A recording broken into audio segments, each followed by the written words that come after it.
주님께서 여러분과 함께 마테오가 전한 거룩한 복음입니다. 10장 7절에서 15절까지입니다. 그때 예수님께서 사도들에게 말씀하셨다. 가서 하늘나라가 가까이 왔다 하고 선포하여라. 앓는 이들을 고쳐주고 죽은 이들을 일으켜 주어라. 나병 환자들을 깨끗하게 해주고 마귀들을 쫓아내어라. 너희가 거저 받았으니 거저 주어라. 전대 금도 은도 구리돈도 지니지 마라. 여행 보따리도 여보옷도 신발도 지팡이도 지니지 마라. 일꾼이 자기 먹을 것을 받는 것은 당연하다. 어떤 고을이나 마을에 들어가거든 그곳에서 마땅한 사람을 찾아내어 떠날 때까지 거기에 머물러라. 집에 들어가면 그 집에 평화를 빈다고 인사하여라. 그 집이 평화를 누리기에 마땅하면 너희의 평화가 그 집에 내리고 마땅하지 않으면 그 평화가 너희에게 돌아올 것이다. 누구든지 너희를 받아들이지 않고 너희 말도 듣지 않거든 그 집이나 그 고을을 떠날 때 너희 발의 먼지를 털어버려라. 내가 진실로 너희에게 말한다. 심판날에는 소돔과 고모라 땅이 그 고을보다 견디기 쉬울 것이다. 주님의 말씀입니다. 찬미예수님, 주님의 이름으로 평화를 빕니다. 연중 14주 목요일 강론을 들어가기 전에 한 가지 공지사항을 알려드리겠습니다. 지금 공사하고 있는 힐링 피스 가든이 원래는 8월 15일에 축성 미사를 할 예정이었지만은 날씨도 덥고 또 여러 가지 사정이 있어서 10월 3일로 축성식이 옮겨집니다. 그리고 축성식에 올 수 있는 전체 인원이 100명 정도입니다. 그러다 보니까 그냥 무조건 오셔서 되는 게 아니고 제가 운영하고 있는 느티나무 카페에 들어가셔서 거기 자기가 속해 있는 지역방에 가셔서 그 지역방에서 언제부터 선착순 이렇게 신청하라고 하는 공지가 이제 뜨게 될 겁니다. 앞으로. 그래서 그 지침대로 하셔서 우리는 각 방들이 9개 방이 있습니다. 그래서 나누다 보니까는 아마 각 방에서 각 지역방에서 한 11명 정도밖에 이렇게 오실 수가 없습니다. 물론 나중에 이제 10월 3일 미사 후에 그 다음에 각 방별로는 이제 야외에서 미사를 할 수 있기 때문에 좀 숫자가 많이 늘어나겠죠. 뭐 지금도 2층 경당, 사제관 2층 경당에서 이제 25명 정도만 미사를 할 수 있지만은 10월 3일 이후에는 각 방별로 좀 많은 분들이 와서 미사하실 수 있을 겁니다. 그래서 어차피 10월 3일 축성할 때 100명밖에 오실 수가 없기 때문에 무조건 미사 참석하러 간다 해도 여러분들이 미사하실 수가 없습니다. 그래서 여러분들 그 점 양해해 주시기 바라고요.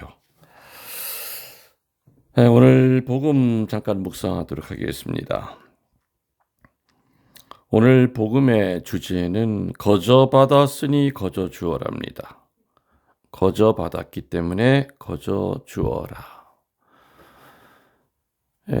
은총이라고 하는 그 라틴어 단어는 그라시아입니다. 그라시아라고 하는 뜻은 은총이라고 하는 뜻은 거저 베푼다는 뜻이겠죠. 예수님은 하느님의 능력을 주어서 제자들을 파견하시면서 세 가지 점을 들어서 말씀하시죠. 명심해야 될 것 세 가지를 오늘 얘기하고 계십니다. 첫 번째가 너희가 거저 받았으니 거저 주어라. 두 번째는 전대의 여행비를 가지고 다니지 말라. 세 번째는 일꾼이 자기 먹을 것을 받는 것은 당연하다. 이 세 가지를 얘기하고 계십니다. 첫 번째 이야기를 해보면은요. 첫 번째가 너희가 거저 받았으니 거저 주어라입니다. 당시 유대인들의 선생을 랍비라고 불렀습니다. 근데 이 랍비들은 율법을 가르치는 일에 금전을 받는 것이 금지가 되어 있었습니다. 그 이유는 율법이라는 것은 모세가 하느님께로부터 거저 받았다는 그 점에서 하느님이 모세를 무상으로 가르치신 것 같이 율법학자들도 그렇게 가르치라는 규정이 있었기 때문이지요. 가서 하늘나라가 다가왔다고 선포하여라. 앓는 사람은 고쳐주고 죽은 사람은 살려주어라. 나병 환자는 깨끗이 낫게 해주고 마귀는 쫓아내어라. 너희가 거저 받았으니 거저 주어라 한 것은 그 유대 백성들의 관습에 있는 말을 그대로 하신 겁니다. 마찬가지로 우리가 하느님과 구원 사정에 대해 알고 있는 풍부한 은혜를 하느님께 받은 그 은혜를 다른 이들에게 가르칠 때 거저 가르쳐 주라고 하시는 것이고 또 그렇게 할 수 있는 것이 그렇게 하는 자만이 주님을 아는 특권이다 이렇게 얘기하고 계십니다. 모세가 하느님으로부터 분명히 십계명을 거저받았습니다. 거저받았기 때문에 마찬가지로 율법학자들도 하느님이 모세를 통해서 알려준 것을 가르치면서 돈을 받으면 안 된다는 얘기입니다. 신약의 사제들도 마찬가지겠죠. 마찬가지일 겁니다. 두 번째 이야기는 전대라는 말은 허리띠라는 말과 같습니다. 유대인들이 허리에 띠고 다니는 이 허리띠는 폭이 넓기 때문에 그 속에 돈을 넣고 다니곤 했기 때문에 허리띠라는 것은 곧 전대, 여행 경비를 집어넣는 여행 주머니를 말합니다. 그 때문에 예수님께서 제자들에게 전대에 금이나 은이나 동전을 넣어 가지고 다니지 말 것이고 식량자루나 여보롯이나 신이나 지팡이도 가지고 다니지 말아라. 이렇게 말씀하시는 그 의미는 하느님 나라를 전하는 사람의 첫 번째 관심사는 물질이 아니라 하느님이라는 것을 태도로 보여주어야 된다 그 뜻입니다. 하느님을 전하는 사람이 물질에 집착을 한다면은 하느님을 물질로 파는 것이 됩니다. 세 번째 이야기는 뭐라고 그랬죠? 일꾼이 자기 먹을 것을 받는 것은 당연하다. 세 번째 이야기에서 말하는 일꾼이 자기 먹을 것을 받는 것은 당연하다. 이 말은 무슨 뜻이겠습니까? 랍비는 율법을 가르치는 데 있어서 보수를 받지 않았던 것은 사실입니다. 그렇지만 그의 가르침을 참으로 듣는 이들이라면은 그 랍비의 생활을 뒷받침해 주어야 한다는 것이 그들의 의무였습니다. 마찬가지로 신약에서 사제들도 사제직을 수행하기 위해서 다른 직업을 갖지 않습니다. 교우들이 내는 헌금, 교무금 중에서 사제들의 생활비 또는 수녀님들의 생활비 이런 것들이 쓰여집니다. 유대인들의 그 규정을 보면은 랍비를 후원하는 것은 모든 유대인의 사회적 의무다. 랍비가 하느님의 일에 전념하기 위해서는 자연히 자기의 일에 등한히 하기 때문에 더욱 그렇게 후원하는 것은 당연한 것이다 라고 규정이 되어 있습니다. 아마 여기에는 두 가지 측면이 있습니다. 즉 하느님의 사람은 물질적인 것에 결코 마음을 빼앗겨서는 안 된다는 사실과 하느님의 백성은 하느님의 일을 하는 사람을 합당하게 돌보아 주어야 할 의무가 있다는 겁니다. 다시 말하면은 하느님을 가리키는 교사와 또 하느님의 말씀을 듣는 그 백성들에게는 동시에 다 같이 의무가 부과된다고 하는 예수님의 가르침이 오늘 핵심입니다. 그래서 말씀을 전하면서 돈을 기대한다든지 또 반대로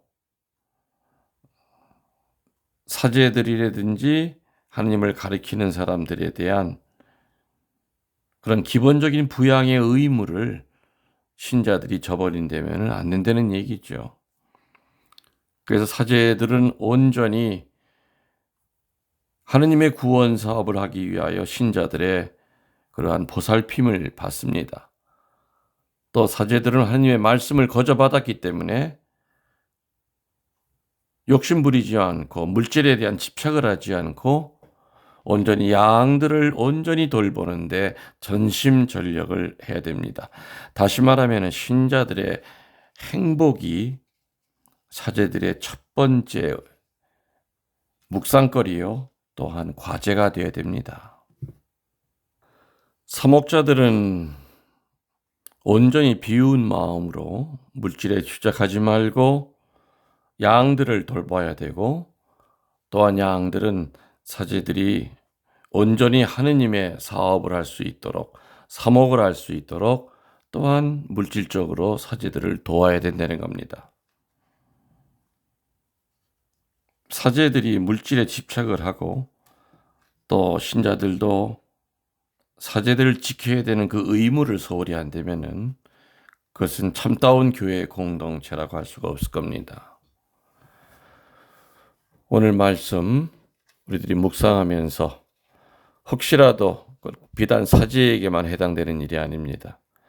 평신도들 중에서도 하느님의 말씀을 전하면서도 돈을 요구한다거나 또 아주 교묘한 방법으로 말씀을 가지고 협박을 하거나 하여 돈을 갈취한다거나